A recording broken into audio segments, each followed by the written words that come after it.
Desde muy pequeño, Yuji tuvo una vida marcada por la pobreza y el rechazo. Su padre lo maltrataba constantemente, considerándolo una vergüenza por no poseer el mismo talento que su hermano mayor, Kazuki, un prodigio cuyas habilidades artísticas llevaron a la familia a la riqueza. Mientras Kazuki triunfaba en concursos y sus obras se vendían por millones, Yuji apenas recibía atención. A ojos de su familia, él no era más que una sombra inútil. Los logros de su hermana solo aumentaban el desprecio que su padre sentía por él. Incluso cuando Yuji intentaba crear sus propios dibujos, lo único que recibía era burla. Aquello fue quebrando poco a poco su autoestima hasta el punto de destruir sus propios trabajos por vergüenza. La única persona que le brindaba apoyo de verdad era la propia Kazuki. Ella, consciente del dolor que su hermano soportaba, trataba de llenar el vacío emocional que la familia le dejaba y jugaba con él, lo animaba, lo trataba con ternura y siempre le recordaba todo su potencial, incluso celebrando sus dibujos más torpes con esperanza de fortalecer su confianza. Aún así, nada parecía cambiar. Su padre se burlaba con crueldad y su madre, temerosa, prefería mirar hacia otro lado. El ambiente en casa era tan frío que,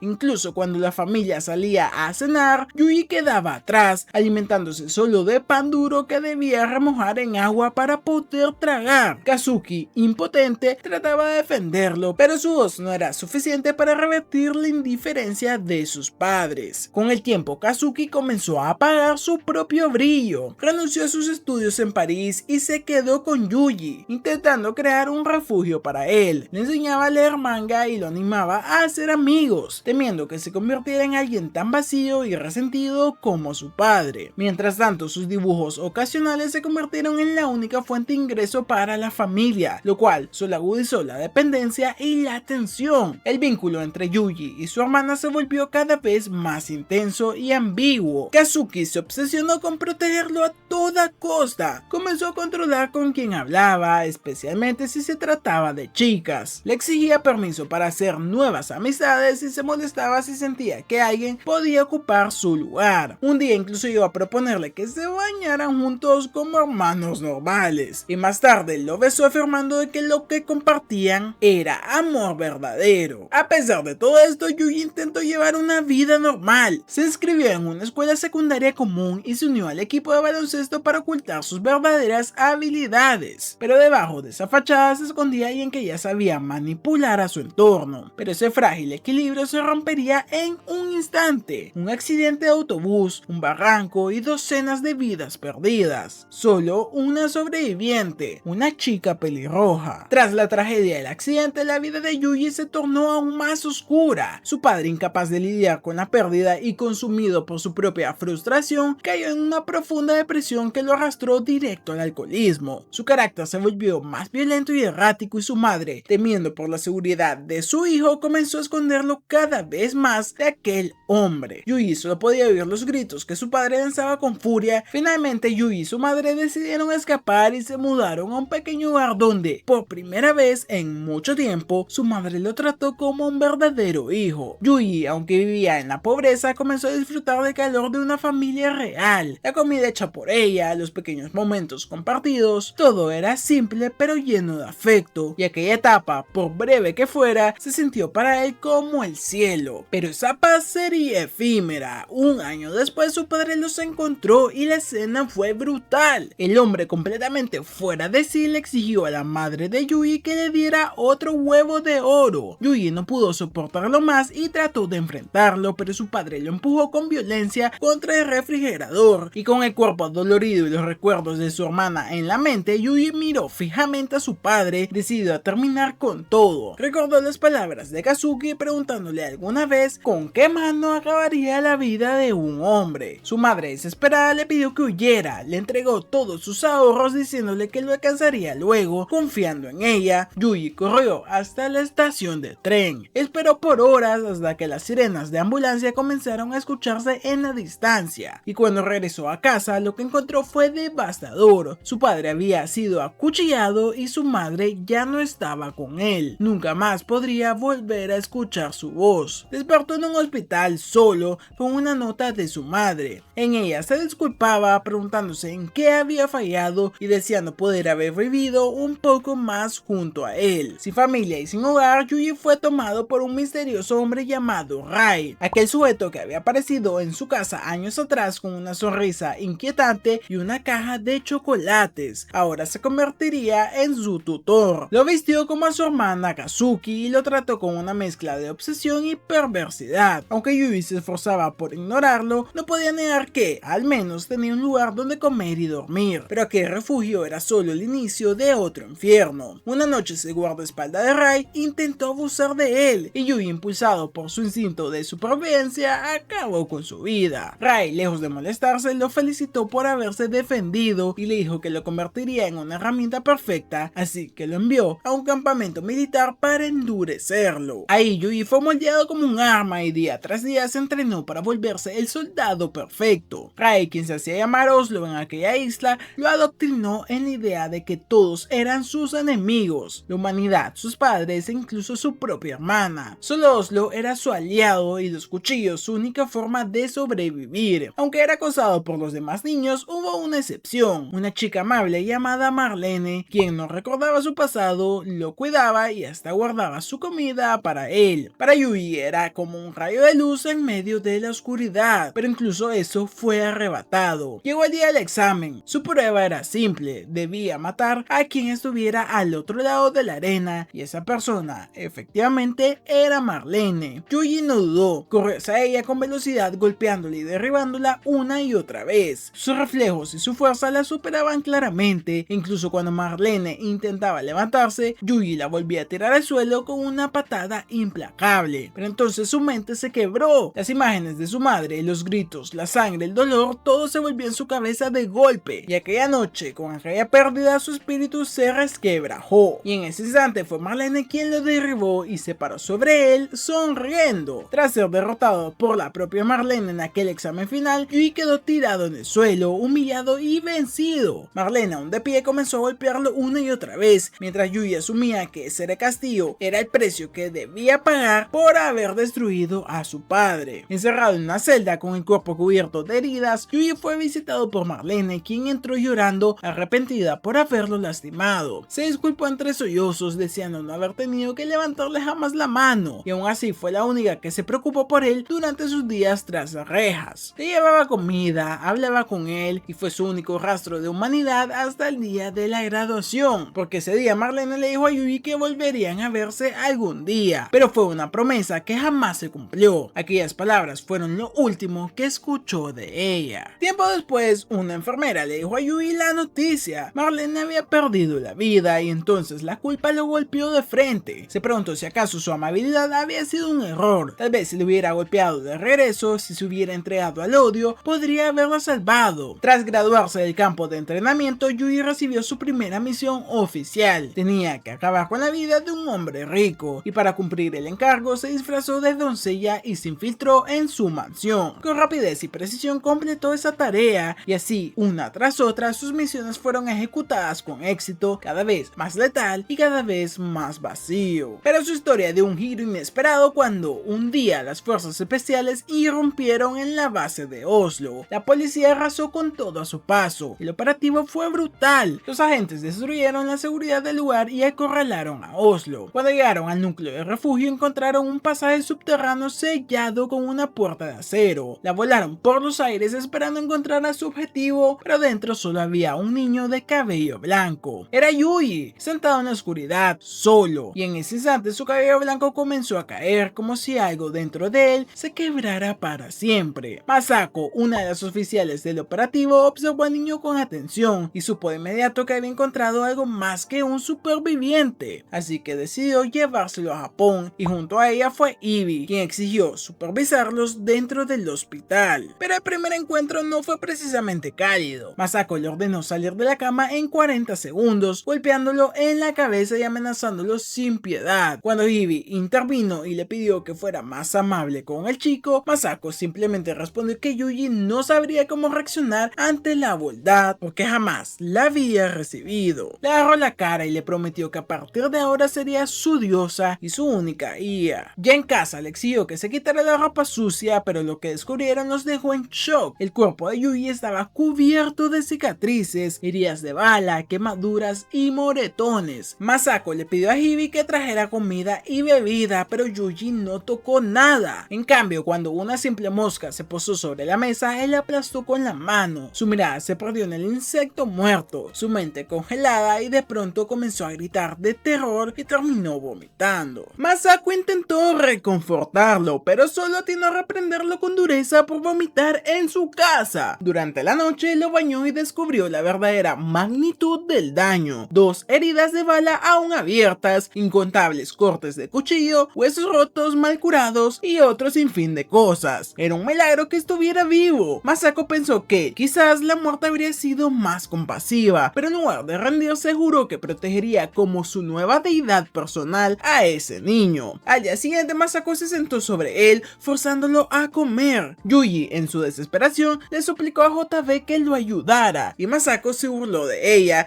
llamándola rubia tonta y diciéndole que no escucharía a una simple víctima manipuladora. Pese a todo, Masako hizo algo inesperado: le consiguió un cachorro. Le dijo que ahora debía cuidarlo como su compañero de vida, y Yuji lo aceptó y le puso por nombre John Doe, un término utilizado en el ejército para referirse a un cadáver no identificado. Aquello decía mucho de lo que él sentía por dentro. Masako y JB lo observaron jugar, y JB no puede evitar pensar que, por primera vez, estaba viendo a Yuji actuar como un niño de verdad. Pasaron algunos meses y la vida de Yuji comenzó a estabilizarse bajo la tutela de Masako, pero algo en ella empezó a cambiar. Un día, Masako anunció su decisión de renunciar a su trabajo en la agencia de inteligencia. JB, sorprendida, la confrontó advirtiéndole que si abandonaba su puesto sin autorización, podría ser arrestada o incluso ejecutada. Sospechaba que Yuji era la causa de todo su cambio. Masako, lejos de negarlo, confesó que había comenzado a temerle a la muerte, no por ella misma, sino porque sentía que debía cuidar de Yuji. También reveló que su salud ya no era la misma, lo que le impedía seguir siendo una francotiradora eficiente. Y esa misma noche, Masako salió al exterior y encontró a Yuji mirando las estrellas, con lágrimas corriendo por todo su rostro en silencio. El tiempo siguió su curso y Yuji creció. Durante sus entrenamientos matutinos recordaba las palabras de Masako: debía correr más rápido si quería ser popular con las chicas en la primaria, pero con el paso de los años sus enseñanzas también evolucionaban. Masako le dijo en la secundaria ya no bastaba correr, los chicos sabían pelear, eran lo que atraía a las chicas, así que comenzó a entrenarlo en combate también, no solo a ser fuerte, sino usar esa fuerza con inteligencia. Le enseñó que debía pelear por las razones correctas y usar cualquier recurso necesario para ganar. En una de sus lecciones, Yuji incluso llamó a su perro para que la mordiera y así salir victorioso. Pero las chicas no siempre valoraban la fuerza. Masako le dijo que en la preparatoria lo que importaba era la inteligencia, así que lo rodeó de libros, desde manga hasta ensayos y textos densos. Una tarde, tras una larga sesión de lectura, encontró a Masako limpiando su pistola mientras fumaba. Ella le preguntó si alguna vez había disparado una, y el día siguiente lo llevó al campo de tiro. Desde 300 metros, Yuji disparó por primera vez y falló por completo, pero no se rindió, estaba decidido a acertar. Masako, con media sonrisa, le prometió un regalo si lograba acertar el siguiente tiro. Yuji apuntó, disparó y acertó en el blanco. Como recompensa, Masako le entregó un estuche marcado con el número 929, su antiguo número de agente. En su interior, un rifle de francotirador, y a partir de ese momento sería de Yuji. Ella le recordó que debía seguir su propio camino sin rendirse jamás. Yuji, conmovido, le preguntó si podía llamarla maestra, no madre, no hermana, ni mucho menos padre, solo maestra. Durante el invierno, Masako recogía municiones para él. Salieron juntos a cazar y Yuji se preparó para dispararle un ciervo, pero cuando llegó el momento, flaqueó. No pudo apretar el gatillo. Masako lo observó, comprendiendo que no era culpa suya. Él había vivido más que cualquier otro niño y arrastraba un pasado demasiado pesado. Un día cualquiera, Yuji despertó al sonido de los ladridos desesperados de Yon, su perro, y al salir de la habitación descubrió que un oso había irrumpido en su casa. Yuji corrió por su arma, pero cuando regresó vio como el oso había atrapado a Yon con sus fauces. Levantó el arma para salvarlo, pero su cuerpo se paralizó y no pudo disparar. Cuando el oso se marchó, Yuji finalmente reunió el valor para ir por su compañero. No podía seguir permitiendo que el miedo decidiera por él. Corrió por la nieve, arma en mano, mano, pero justo resbaló antes de disparar y el disparo se desvió y obstruyó el alma. El oso lo notó. Yuji estaba a punto de ser devorado, pero logró defenderse con su cuchillo. Aún así, el animal lo derribó de un solo golpe y en medio del combate su mente destelló con las palabras necesarias para actuar. Con un simple palo cegó uno de los ojos del oso, recuperó su arma y apuntó. Pero en ese instante había algo que lo desarmó por completo. Un par de crías del oso se acercaban al cuerpo de Jon. Para ellas, su perro era solo comida. Y entonces Yuji se preguntó por qué a su mascota, por qué su familia. Gritó con todo su dolor y apretó el gatillo. Más tarde regresó con el collar de Jon en la mano. Masako lo esperó afuera y le preguntó qué había ocurrido y Yuji le confesó que, por más que lo intentó, no había podido matar al oso, que nada de lo que hizo había servido para algo. Masako solo lo abrazó con firmeza sin rechazarlo, solo lo sostuvo y al atardecer ambos enterraron el collar de Jon y Yuji, con el alma totalmente rota, deseó poder ser tan fuerte como Masako, tan fuerte como para poder morir feliz. Pero Masako lo detuvo en ese segundo y le dijo que su vida no era una excusa sin sentido mientras viviera, que no podía matar nada a menos que ella se lo ordenara,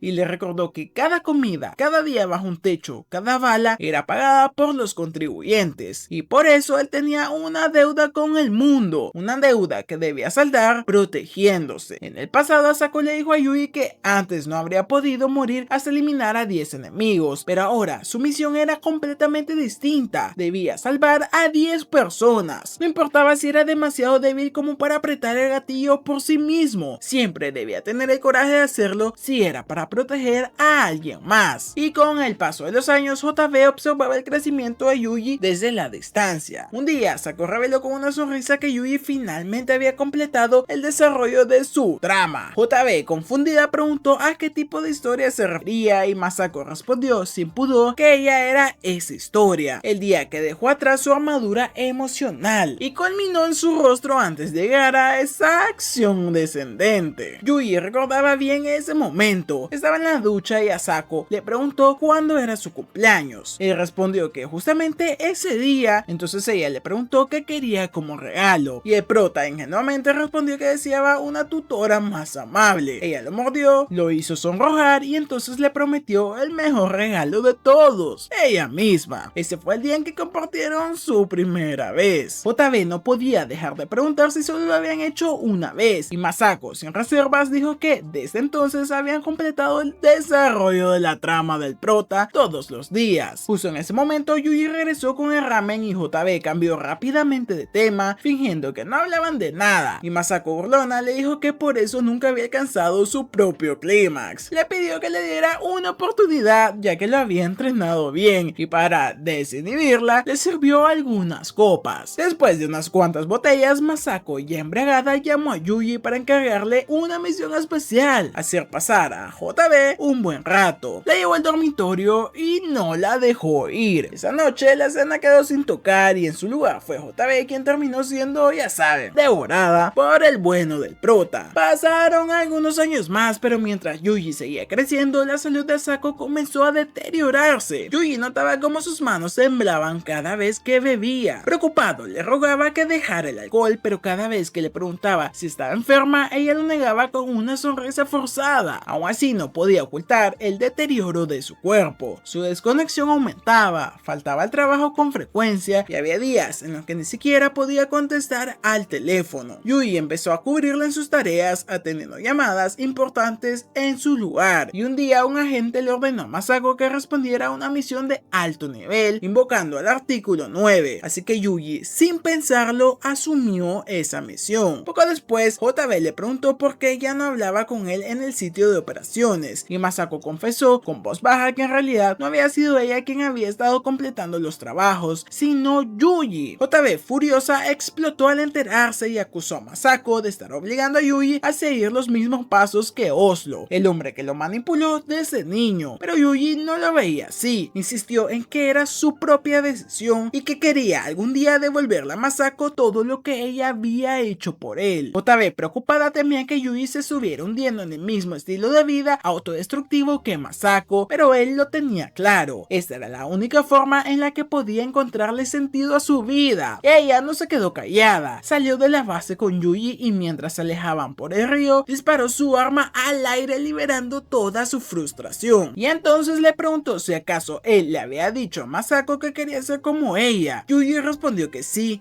lo hizo. JB se quedó en silencio por un momento. Lo admitió que probablemente Masako no querría que existiera una segunda versión de ella en este mundo, pero también dijo que seguramente estaría feliz de que alguien como Yuji la admirara tanto. Así que le preguntó una última vez si de verdad quería continuar por ese camino, y Yuji sin dudarlo le respondió que sí, porque esta era la única forma en que podía pagar la enorme deuda que tenía con ellas. Después de despedirse de su antigua vida, Yuji fue enviado a Estados Unidos para continuar con su formación militar, y al llegar fue recibido con desdén por un soldado corpulento que no entendía que hacía un joven japonés en ese lugar tan inhóspito. Cuando Yuji insinuó en tono de broma que estaba ahí porque acabó con sus padres, el comentario desconcertó al soldado, aunque Yuji se retractó rápidamente, dejando la duda flotando en el aire. Ya en el dormitorio, ese mismo soldado lo apodó el chico asiático. Yuji se presentó como japonés y le aclaró que su nombre era Yuji. Sin embargo, el otro insistió en llamarlo Yujin, mofándose de que sonaba demasiado femenino. Pero Yuji, lejos de intimidarse, respondió con una actitud aguda que dejó claro que no era alguien fácil de provocar. Esa fue la base de una extraña amistad con Danny Booner, el soldado estadounidense musculoso y extrovertido cuya personalidad vulgar contrastaba totalmente con Yuji. Durante el entrenamiento, las diferencias físicas entre ambos quedaron en evidencia. Danny, pese a su tamaño, tenía dificultades para seguir el ritmo. En los descansos, Danny bromeaba sobre la rigidez de su comandante, a quien Yuji defendía con una leve sonrisa. Lo que comenzó como una simple frase desencadenó en una escena en la que la comandante apareció por sorpresa y puso a Danny en su lugar sin necesidad de palabras. Durante las prácticas de tiro, Yuji sorprendió a todos al acertar con precisión cada disparo. La comandante lo observaba en silencio, impresionada. Solo Asako, en su tiempo, había logrado una puntería tan impecable, y aquella hazaña no pasó desapercibida, y Yuji fue condecorado con el primer lugar en tiro. Entre los observadores, una joven soldado prestaba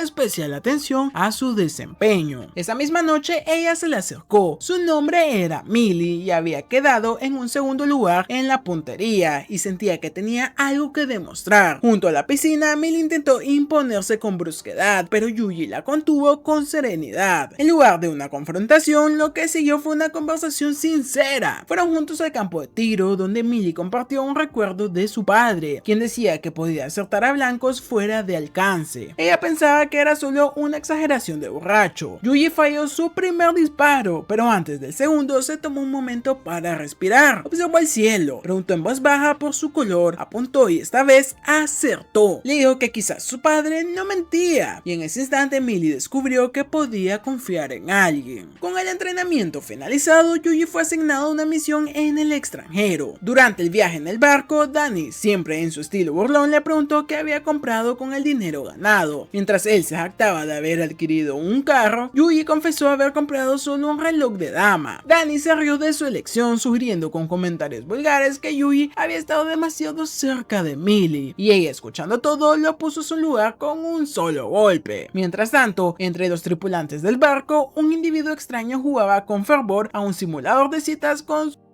pequeña virtual. Estaba completamente fuera de sí, como si perdiera la cabeza al ver escenas provocadoras. Su actitud desconcertó a todos, excepto a Yuji, quien entendió de inmediato. Se trataba de un hombre de cultura. Día tras día, Yuji fue moldeado por el sistema militar. Se le encomendaban tareas simples, se le exigía obedecer sin cuestionamientos y se esperaba que, con el tiempo, desarrollara la confianza necesaria para convertirse en un verdadero soldado. Fue un proceso lento, casi mecánico, pero inevitable. Finalmente llegó el momento de abandonar los simulacros. Su escuadrón fue desplegado en una zona de combate real, oculta entre los árboles de un bosque hostil. Ahí Yuji observó en silencio a los compañeros que el destino le había asignado: un antiguo ladrón de autos y matón público para sobrevivir, un otaku obsesionado con su hermana y un francotirador que, irónicamente, no era capaz de disparar a nadie. En apariencia, eran el escuadrón más ineficiente de todo el ejército. propósito. Y mientras Yuji se hundía en pensamientos poco esperanzadores, Danny lo interrumpió con una propuesta trivial: cazar un pájaro cercano para la cena. Yuji aceptó sin pensarlo mucho, apuntó su rifle, disparó y acertó. Pero en el momento en el que el ave cayó al suelo, fue invadido por náuseas incontrolables. Vomitó. Aquello lo golpeó con fuerza. Si matar a un simple animal lo destrozaba de esa forma, ¿cómo iba a ser capaz de tomar la vida de una persona? Los días de práctica fueron reemplazados por jornadas de vigilancia, reconocimiento y colocación de trampas, hasta que una noche Yuji detectó el movimiento enemigo. Era inminente, estaban siendo rodeados. La batalla estalló con crudeza y Yuji tomó posición y disparó para cubrir a su escuadrón. Cada disparo lo hacía temblar, cada cuerpo que caía lo obligaba a enfrentar una parte de sí mismo que aún no estaba lista. Nuevamente vomitó. Su mente se fragmentaba entre el deber y el rechazo natural al acto de matar. Sus compañeros luchaban en el frente, defendiendo la posición hasta la llegada de refuerzos, pero la presión era insoportable. El comandante, al ver la parálisis de Yuji, se acercó y le habló con crudeza. Le recordó que ese grupo de soldados, por torpes que fueran, por rotos que estuvieran, era lo más parecido a una familia que él tenía. Personas con quienes había reído, comido, entrenado y compartido sus días más difíciles, y que ahora todos ellos estaban arriesgando sus vidas para protegerlo. Le dijo que era normal dudar al matar, pero que no podía quedarse quieto mientras su familia moría. Le aseguró que él asumiría toda la responsabilidad por las muertes y le dio permiso total para actuar. Con esa autorización, algo cambió dentro de Yuji. Tomó su rifle y uno por uno neutralizó al enemigo. Cada disparo fue certero y ni una sola bala se desperdició. Todo el frente enemigo fue eliminado, pero lejos de sentir gloria, Yuji solo sentía vacío. Estaba temblando, listo para seguir disparando, pero su comandante lo detuvo. Le dijo que ya era suficiente y que podía descansar. Fue entonces cuando Yuji cayó inconsciente. Cuando despertó, estaba recostado sobre las piernas de Millie. Ella lo consoló suavemente y le agradeció por salvarlos a todos. Además, le prometió que siempre estaría a su lado. Y a partir de ese momento, Yuji dejó de ser influenciado por las explosiones y el caos de la guerra. Su determinación se volvió sólida y su capaz de respuesta automática. Pero no todos lidiaban igual. Danny, su compañero de siempre, comenzó a perder el rumbo. Ya no entendía por qué estaban peleando. La guerra le había robado su propósito y ni siquiera la victoria parecía significar algo. Eventualmente el despliegue terminó y contra todo pronóstico, Yuji y su escuadrón sobrevivieron. De vuelta a casa, Danny, fiel a su estilo, le preguntó a Millie si su relación con Yuji había terminado. Ella confirmó que la habían disuelto antes de regresar. Entonces, sin perder el tiempo, Danny le ofreció repararla con métodos nada sutiles. Millie, sin dignarse a responderle directamente, simplemente miró por la ventana hacia donde estaba Yuji y en silencio oró por él. Deseó que encontrara la felicidad y que fuera bendecido sin importar dónde terminara. Yuji regresó a Japón en un avión bajo el cielo crepuscular. El viento soplaba fuerte en las montañas que solía conocer, pero el paisaje era idéntico al que había dejado atrás. Allá fue recibido por Asako. Ella lo notó distinto, más maduro. Yuji le confesó que verla de nuevo fue el primer momento en mucho tiempo en el que se alegró de seguir vivo. Le dijo que no sabía qué hacer con su vida, pero que quería entregársela completamente a ella. Aquella fue su última etapa de entrenamiento, completada en las cercanías del aeropuerto de Vancouver, y fue también la última vez que vería a Danny. La despedida fue amarga. Entre lágrimas, Yuji pensó que aquella era solo otra de las bromas de Danny, pero la realidad era otra. Pasaron los meses y durante una misión en España, Yuji recibió una llamada urgente. Asako se había desmayado y debía regresar de inmediato. La información era escasa, pero le dijeron que se trataba de una condición crónica, consecuencia de todas las heridas de bala que había sufrido en su vida. Su cuerpo, desgastado por los años de combate y por el uso constante de medicamentos y sustancias, ya no podía resistir más. Cuando Yuji llegó de urgencia, fue JB quien le dio la noticia. Asako estaba perdiendo la conciencia con mayor frecuencia y los periodos en los que permanecía dormida eran cada vez más largos. Aquella fuerte mujer que lo había salvado del abismo ahora yacía débil, envuelta por una fragilidad que parecía imposible de aceptar. Yuji se acercó a su cama, encontrándola lo suficientemente consciente como para susurrar disculpas por haberse tardado tanto en volver a casa. Tomó su mano con fuerza, tratando de simular la desesperación que lo consumía. Cuando le preguntó si estaba muriendo, Asako le confirmó con calma afirma que sí y le confesó que siempre le había mentido diciéndole que estaría a su lado. Le pidió que dejara de llorar, que actuara como el hombre que ella había tratado de formar. Le dijo que, irónicamente, fue sobre el borde de la muerte cuando finalmente entendió el sentido de su propia vida y había valido la pena porque la había usado para salvarlo a él y compartir sus días con él. Para Yui, Asako había sido su única salvación, la única luz en un mundo que siempre lo había traicionado. Creía en ella con una devoción absoluta porque ella era la razón por la que seguía vivo, pero a su vez Asako le pidió algo que nunca había considerado, que ahora viviera por sí mismo, que forjara su camino sin depender de ella. Eso, le dijo, era el tipo de hombre que siempre esperó que llegara a ser. Pasó ese último día junto a ella, compartieron una noche silenciosa observando el cielo estrellado desde la ventana. Yui recordó cómo en el pasado solía mirar las estrellas mientras lloraba. Ella le preguntó qué pensaba en ese momento, pero Yui no lo recordaba. Asako sonrió, ya sabía que esa sería su respuesta. Finalmente le dijo que estaba cansada y le pidió permiso para dormir. Yui asintió, le dijo que podía hacerlo y después de eso Asako jamás volvió a despertar. Su cuerpo fue trasladado por los subordinados de JB y Yui, con el alma devastada, trató de mantener la compostura para cuando su cuerpo fuera cremado. Luego JB le informó que entre las cenizas se había encontrado una bala intacta. A Yui no le sorprendió, aquello encajaba perfectamente con la personalidad de Asako, una guerrera hasta el último instante. Y hasta aquí vamos a dejar esta parte del resumen. Si te está gustando este anime, no olvides dejar tu like, compartir, comentar y por supuesto ver los videos que te estoy dejando en pantalla, que estoy seguro que te van a encantar.